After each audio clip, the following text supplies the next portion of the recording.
tous! Alors aujourd'hui, je suis très contente de vous retrouver pour une nouvelle vidéo. Aujourd'hui, ce sera un petit peu particulier parce que la vidéo a en partie été réalisée par Cléa, la propriétaire de Jalna, que vous avez déjà eu l'occasion de découvrir dans une précédente vidéo. Comme vous aviez bien apprécié les vidéos où je vous donnais des nouvelles un petit peu de mes élèves, on va repartir un petit peu sur cette idée-là aujourd'hui.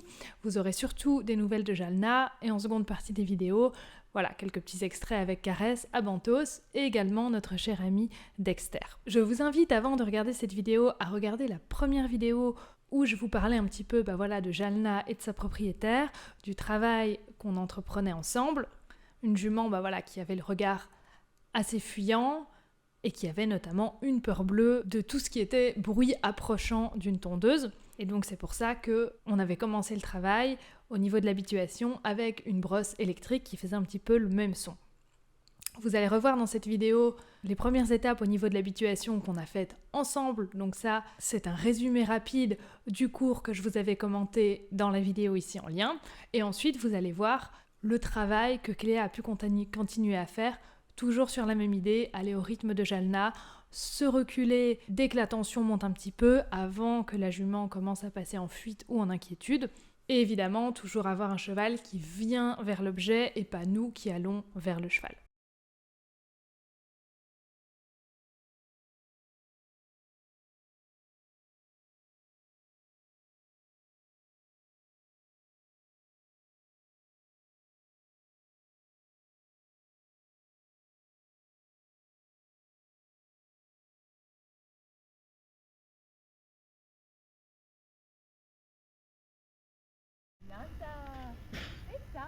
C'est ça ma belle, génial, génial ma fille.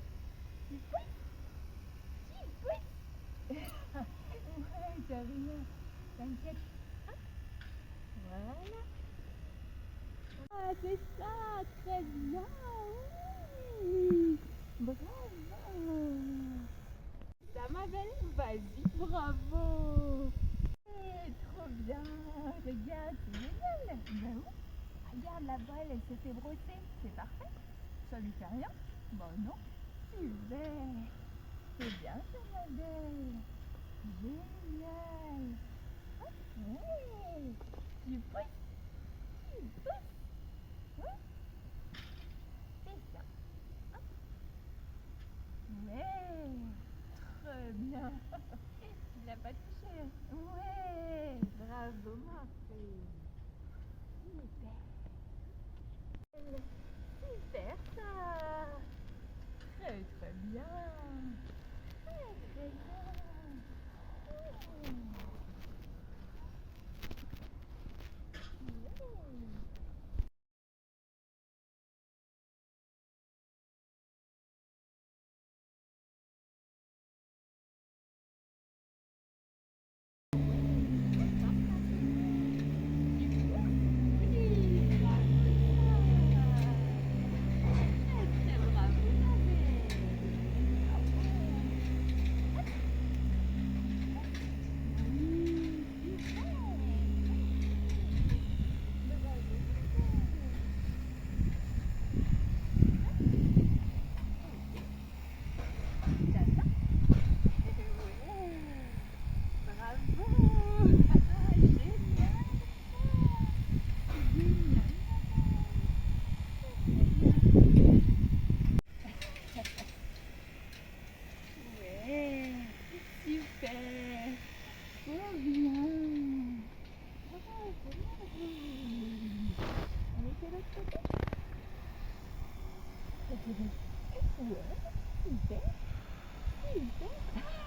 Ouais, mon chat s'abrace, génial, génial.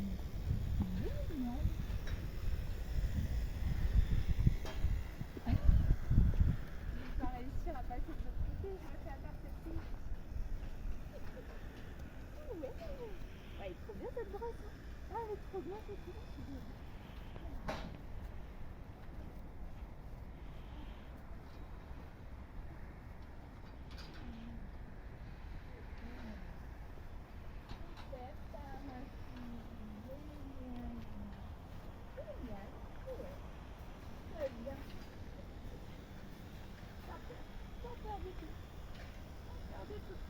Ouais. Trop bien. Trop bien. Allez.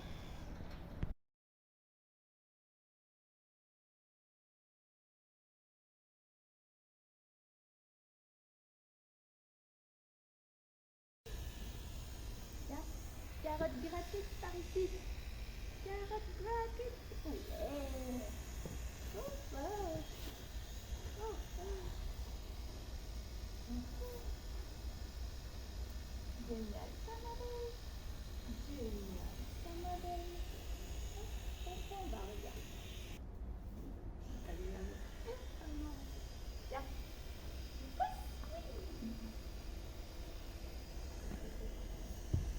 Oh, ça va aller là.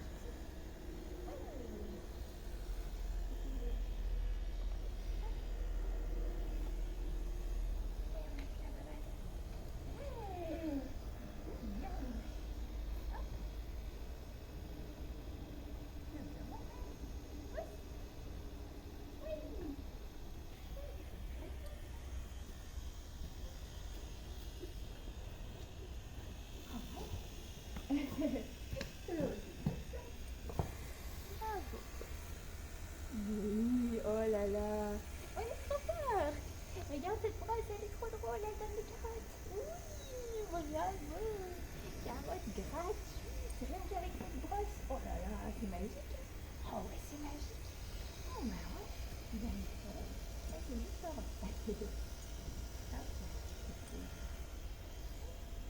Yeah. Super. Super. Voilà, là, c'est trop fort. Moi, c'est trop fort. Oh ouais.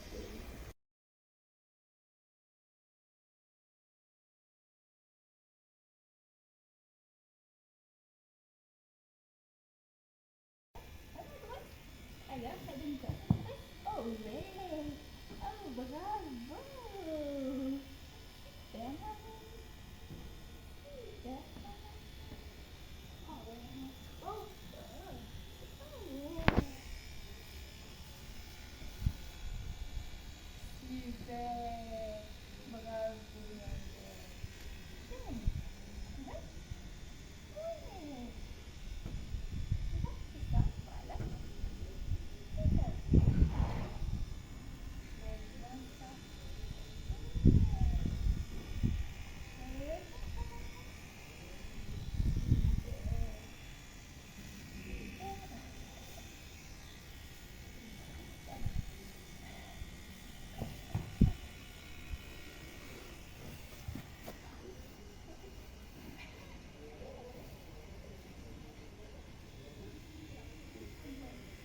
Ça dérange pas trop. Hein?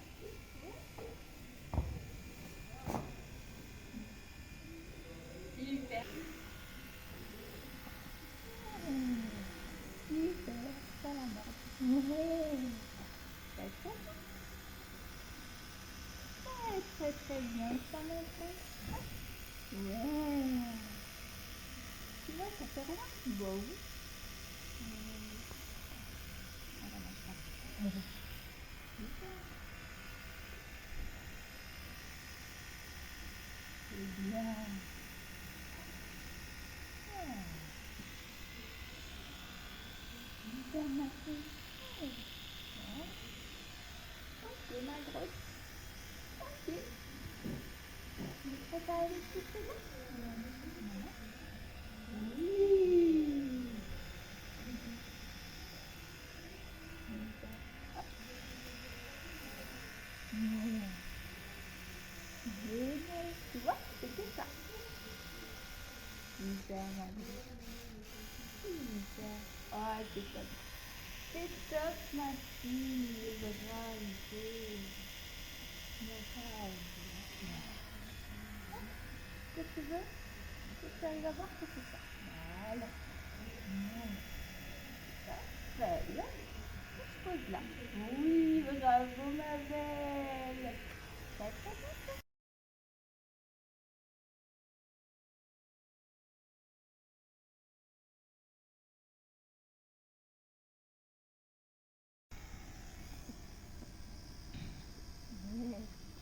Voilà.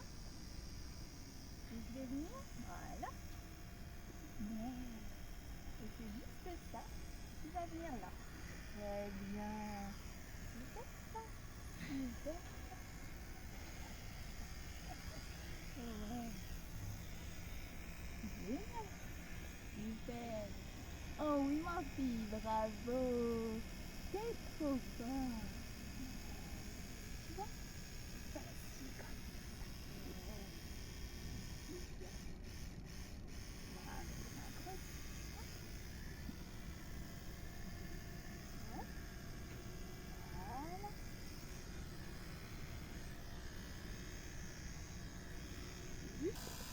Ouais. Ah, t'es trop fort. Oh, t'es trop fort. Donc, on est deux, une brosse. Ouais, voilà. Et ça va te toucher. D'accord? Voilà. On est bon? On brosse. Génial ça.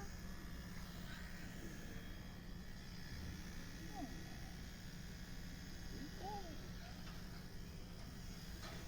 Oui, ma fille. C'est très bien ça. C'est très bien ça, ma fille. Ouais, c'est ça. On va creuser là. Ouais. Ouais. Très très bien. Super. Bravo ma belle. Oh, génial. Super. Elle est nickel ça. Ouais, bravo. Donc vous avez vu dans cette vidéo, comme à présent, même le contact avec la brosse est accepté, et alors que ça, ce n'était vraiment pas évident, c'était une jument qui montait au plafond dès qu'elle voyait la tondeuse. Donc encore une fois, bravo à elle ici. Dans les images qui vont suivre, je vais vous montrer un petit peu notre ami Dexter. Vous allez voir comme son regard s'est encore amélioré, il est beaucoup plus focus sur ce qu'on fait, il regarde les barres sur lesquelles il passe, il regarde les obstacles, il est beaucoup plus précis également, et on commence à avoir une concentration qui tient dans le temps, parce qu'on a pu carrément le faire pousser un ballon pour dégager un passage étroit. Avant, cela aurait été carrément impossible, même dans les dernières vidéos que je vous avais montrées où il commençait à enchaîner des petits parcours, le regard était par moments un petit peu flottant.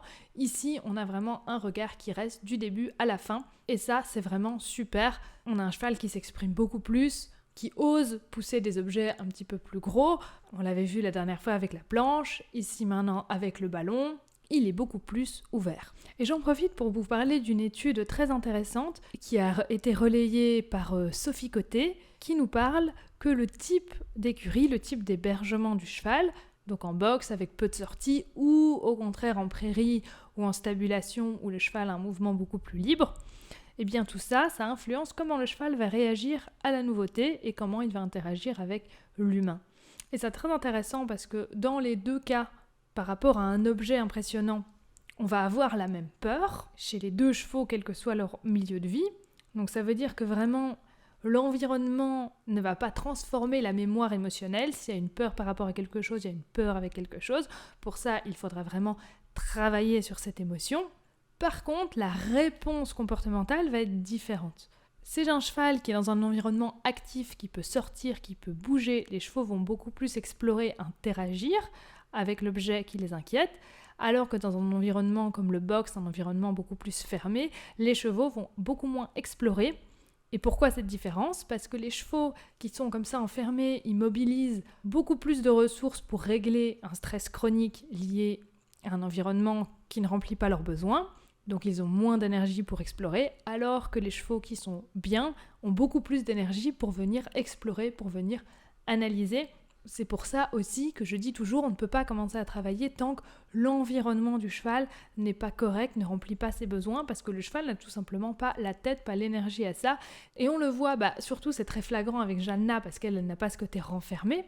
Même si elle a cette peur, elle vient explorer, elle a cette envie d'analyser. Alors que souvenez-vous, un cheval comme Kilian, qui lors de nos premières leçons vivait en boxe, c'était beaucoup plus compliqué de l'amener sur une exploration tranquille. Il avait beaucoup plus de stress à gérer. Ensuite, pendant que je continue à vous analyser un petit peu tout ça, je vous mets des images de Caresse et d'Amantos parce que je suis également très contente de leur progrès, chacun à leur niveau.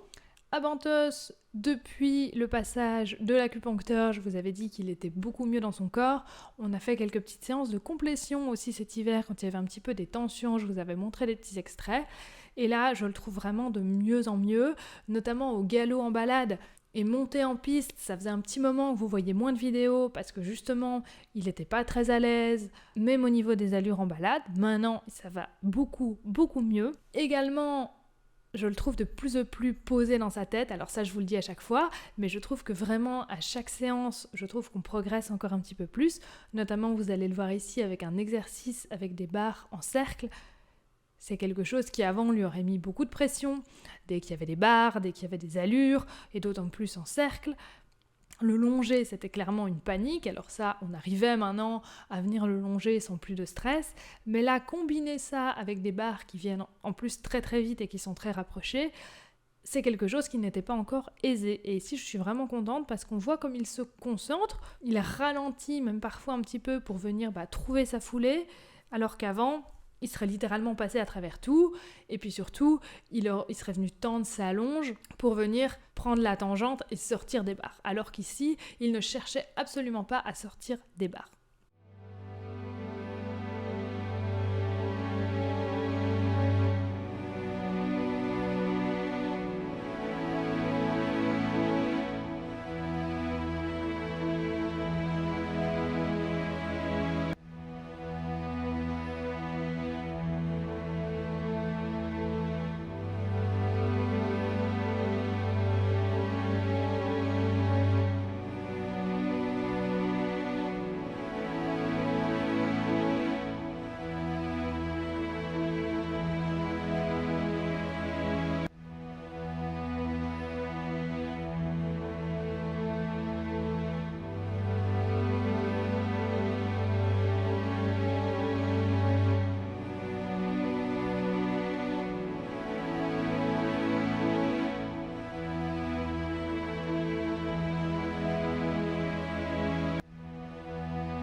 Également avec Caresse, on continue nos séances montées.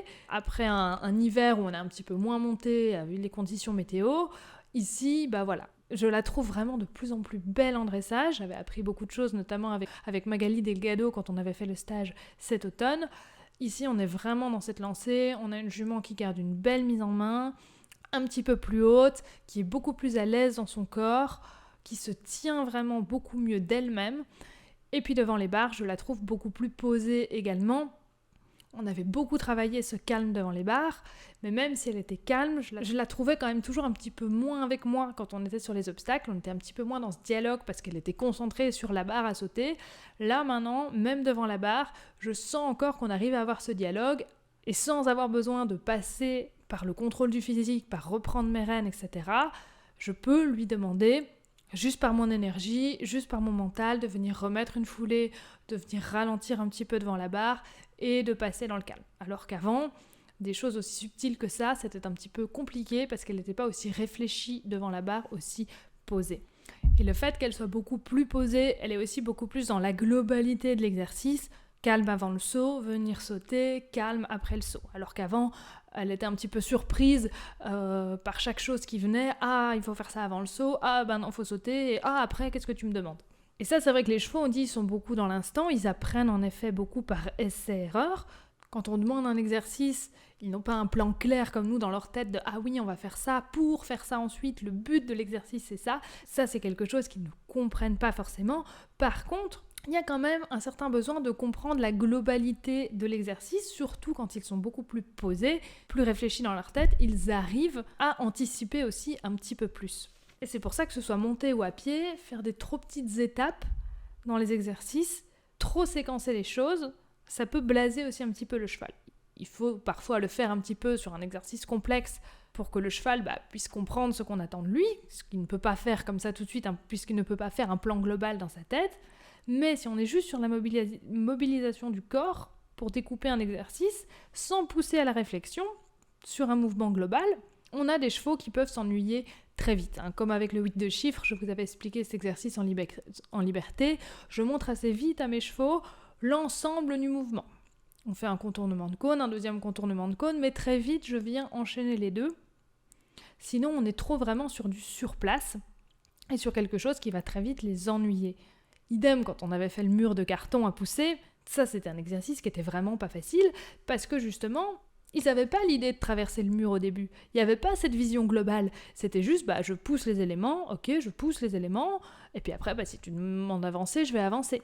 Mais ça a été très très dur de les amener à cette vision globale parce que c'est quelque chose qui n'est pas du tout naturel. Mais si on les amène un petit peu, à les pousser un petit peu dans cette réflexion, en leur montrant assez rapidement tout le déroulé, ils peuvent venir anticiper petit à petit. Et plus on a un cheval réfléchi, plus on a un cheval qui va être capable de réfléchir à chaque étape, de prévoir donc la suivante, et de ne pas faire simplement en étant complètement robotisé. Et maintenant, c'est ce que j'ai également avec Caresse à l'obstacle. Et pour avoir cette réflexion, ils font donc du calme, de la décontraction. C'est ce qu'on a travaillé avec tous les chevaux que vous avez vus là.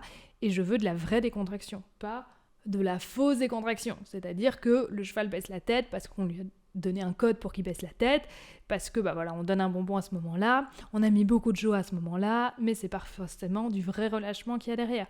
La seule solution pour avoir du vrai relâchement, c'est le respect du rythme du cheval. C'est pas lui demander de se relâcher. C'est comme si on dit à un humain « mais calme-toi, calme-toi, calme-toi » et ça va jamais fonctionner. Il faut faire en sorte que le cheval se sente en sécurité, se sente respecté. Parce qu'on dit toujours « le cheval doit respecter notre bulle ». La bulle, c'est quelque chose que je ne fais pas. Mais si vous avez déjà entendu ça de nombreuses fois, pourquoi on n'entend pas plus souvent le sens inverse ? Nous aussi respecter la bulle du cheval. Ça, je vous l'avais déjà dit, même les chevaux entre eux, ils ne rentrent pas dans la bulle de l'autre comme ça sans frapper.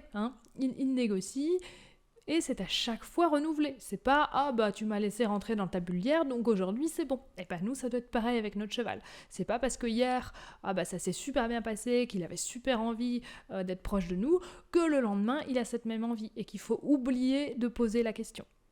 Et donc voilà, pour avoir le calme, il faut travailler sur l'émotion, donc sur le rythme du cheval, sur le faire se sentir en sécurité parce qu'on scanne l'environnement, etc.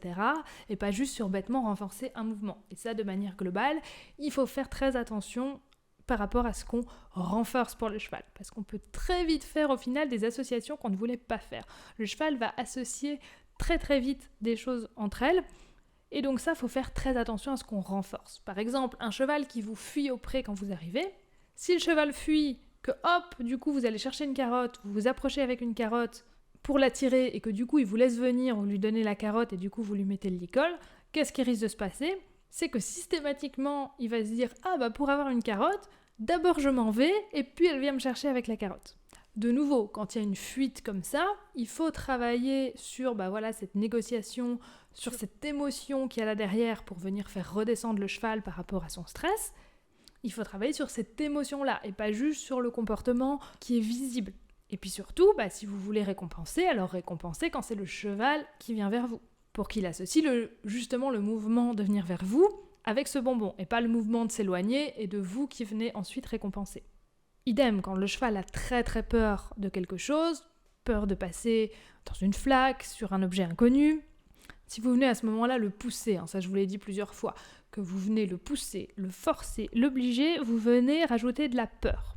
Vous renforcez encore plus cette peur. Le cheval, il a peur de la flaque, et vous, au-dessus, vous lui mettez de la pression, vous vous énervez, à la limite même vous le punissez avec la cravache pour qu'il passe, et il vient associer ce moment avec encore plus de peur. Alors que si au contraire, à ce moment-là, vous venez mettre de la rassurance, vous venez mettre du calme, vous laissez autant au cheval d'analyser, même faire une petite gratouille éventuellement à la limite, ça ne va pas renforcer le fait que le cheval s'arrête devant ce qui l'inquiète, ça va au contraire diminuer la peur, parce qu'il va se dire « Ok, j'ai le temps de souffler, j'ai le temps d'analyser, j'ai le temps de regarder, et du coup je me dis que ça va », et du coup la peur derrière le fait que le cheval bloqué s'arrêtait disparaît, et du coup le cheval, au final, il n'a plus besoin de s'arrêter.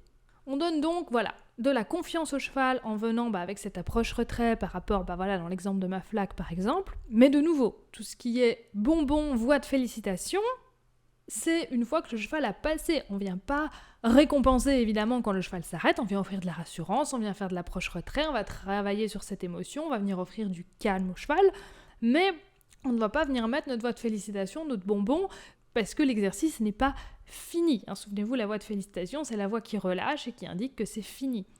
Et de nouveau, tout est nuance, tout est contexte, c'est tout à fait possible de récompenser le cheval s'il s'arrête devant la flaque, si c'est vous qui lui avez demandé. Dans le cadre de l'approche retrait, vous venez l'approcher, vous lui demandez de s'arrêter pour regarder, il est calme, il s'arrête, on peut donner un bonbon, on vient ensuite revenir un petit peu en arrière s'il y a des tensions, on vient rapprocher et se remettre encore un petit peu plus de la flaque, demander un nouvel arrêt et récompenser à chaque fois le calme à cet endroit-là. Ça, c'est possible, parce que là, c'est vous qui avez demandé cet arrêt à cet endroit-là.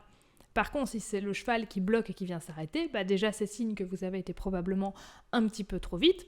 Et puis surtout, oui, on vient mettre du calme, oui, on vient laisser le temps d'analyser, mais on ne vient pas dire « Ah bah oui, c'est super, c'est exactement ça que je voulais ». C'est pas ce qu'on voulait, mais on accueille et on travaille à partir de là. Et on ne demande de passer que quand le cheval est prêt. De nouveau, si on travaille au rythme du cheval, il n'y a pas de raison que le cheval vienne bloquer et dire non. De nouveau, les chevaux, ils sont pas paresseux, ils n'ont pas envie de dire non. C'est même plutôt l'inverse. Ils sont très généreux, ils ont envie de faire. Et entre eux, ils marchent beaucoup comme ça, je vous l'avais dit. C'est l'individu le plus motivé dans le troupeau qui va un petit peu initier les mouvements. Tous les individus dans le troupeau peuvent initier du mouvement, mais celui qui est un petit peu le plus motivé va entraîner les autres. Donc si vous êtes motivé, le cheval, il va avoir qu'une envie, c'est de vous suivre également. C'est pour ça que la joie, ça marche super bien. Et donc, à partir du moment où on respecte comme ça le cheval, on n'a pas un cheval qui veut moins faire parce que du coup, on ne force pas. Au contraire, on a un cheval qui veut encore plus faire, qui va encore plus facilement au-devant des choses. De nouveau, écouter les noms ne veut pas dire qu'on vient les renforcer. Il y a souvent une confusion à ce niveau-là. C'est pas parce que j'écoute le nom de mon cheval que quand il dit non, je m'arrête, je mets du calme, je viens travailler à partir de là, que je viens à ce moment-là lui donner une carotte et lui dire « Ah c'est super, tu m'as dit non ». Et surtout, j'écoute les noms les plus petits possibles pour que le cheval n'ait pas besoin de crier. Et un maximum, j'essaye de devancer ces noms pour que le cheval n'ait qu'une envie, c'est de me donner des oui. Et avec ça, le cheval, il passe beaucoup plus facilement sur tout type de difficulté parce qu'il n'est pas sur le stress de la punition, parce qu'il sait que de toute façon, vous allez l'écouter et donc il ne se remet pas ce stress en plus. Et ça, on le voit tout de suite. Quand on travaille comme ça, on a des chevaux qui sont beaucoup plus ouverts et qui donnent leur regard. Ça, je vous l'ai déjà dit, les chevaux qui sont un petit peu en fuite mentale comme ça, ils ont le regard beaucoup vers l'extérieur. Le regard vers l'extérieur, c'est toujours une forme de non. Alors de nouveau, un cheval qui détourne la tête, ça peut vouloir dire plein de choses suivant le contexte. Ça peut être un signal d'apaisement, ça peut être entre chevaux ou avec vous, quand vous négociez l'approche, un cheval qui détourne la tête pour dire voilà, je te laisse la place pour que tu viennes. Ou au contraire, ça peut être pour vous faire sentir que vous prenez un petit peu beaucoup de place et que le cheval se sent un petit peu écrasé et que du coup, il détourne la tête. Donc voilà, il y a plein de petites nuances dans ce détournement de tête, mais quand vous faites des demandes, quand vous essayez d'attirer l'attention de votre cheval sur quelque chose et qu'il a toujours comme ça le regard, la tête vers l'extérieur, c'est clairement un non. Et c'est toujours pour ça que moi je dis, j'attends que le cheval donne ce regard, ce geste vers nous, vers l'exercice, avant de continuer l'exercice, avant de refaire une demande. C'est toujours le cheval qui me dit quand, ok, on peut revenir sur le sujet. Et plus un cheval va avoir de trauma, plus un cheval va avoir de tension, plus le cheval peut passer en agressivité dans son nom. Le cheval, naturellement, il va plutôt être en fuite. D'abord, simplement la fuite du regard, puis la fuite du corps. Mais un cheval qui a des traumas, il est donc beaucoup plus bloqué dans son corps au niveau de l'énergie, ça on en a déjà parlé. Et donc souvent, c'est des chevaux qui n'ont plus la fuite et qui passent en agressivité. Et c'est pour ça qu'il faut rouvrir cette fuite d'abord, notamment avec le mécanisme de la complétion. Et c'est vrai qu'en équitation un petit peu traditionnelle ou en horsemanship, on a toujours l'impression qu'il y a un certain niveau de stress qui est normal. Alors évidemment, pour l'apprentissage, il faut que le cheval soit éveillé, on l'a déjà vu, il ne faut pas que ça soit le calme plat. Mais en équitation classique, on estime toujours qu'un cheval qui a des signes de tension, qui est tendu, c'est normal. Parce qu'il doit faire son job. Moi, où je vous dis toujours, faut vider le vase, eux, ils vont jamais vider le vase parce qu'ils disent c'est normal et on va partir de ce vase à demi-plein et là-dessus, on va venir mettre des demandes. Et le niveau de stress qui est accepté, qui est trouvé normal En équitation classique, en fait, c'est déjà beaucoup trop. Les défenses, les résignations, ce n'est absolument pas normal. Et l'apprentissage dans le stress, on l'a déjà vu, ce n'est pas possible. Et c'est pour ça que quoi que vous fassiez, bien retenir que tant que le cheval n'est pas retenu, que les défenses ne sont pas empêchées, il n'y a pas de trauma. Et ça, on l'avait vu notamment avec Caresse, avec le vermifuge, qui avait été bloqué par la personne qui lui avait donné le vermifuge à l'époque, qui lui avait bloqué la fuite. Après, on ne pouvait plus du tout lui toucher la bouche. Et donc, il a fallu revenir en lui montrant que c'était elle qui venait vers la seringue, que je m'arrêtais toujours quand elle me disait non, que je lui faisais revivre la situation par petites touches, mais qu'à chaque fois, je m'interrompais dès qu'il y avait un petit peu de tension. Et maintenant, elle prend son vermifuge toute seule. Et ça, beaucoup vont aussi me dire, oui, moi, mon cheval, je le tiens, je l'empêche de bouger, et puis je donne le vermifuge, et puis ça va très bien. Pourquoi ? Parce que probablement qu'il est rentré en résignation, on lui a montré que toutes ses défenses étaient inefficaces, donc qu'est-ce qui reste au cheval vu qu'il ne peut plus fuir, vu qu'il ne peut plus attaquer ? Eh bien, il passe complètement en résignation, le cheval se renferme complètement, il n'est carrément plus là. Et donc ça, c'est, comme je vous ai déjà dit, le pire. Et ça arrive quand on dépasse un certain niveau de stress, au final, le cheval, il n'a plus qu'une solution, c'est venir complètement se renfermer et au final ne plus être un cheval. Et bien voilà, j'espère que cette vidéo vous a plu et que vous avez encore appris des petites choses avec nous et puis surtout que vous avez été content de voir un petit peu les évolutions des différents chevaux qu'on a vus dans cette vidéo. Comme d'habitude, je vous attends en commentaire pour parler de tout ça. Un petit pouce bleu, ça fait toujours plaisir. Et puis surtout, abonnez-vous. À bientôt. Merci.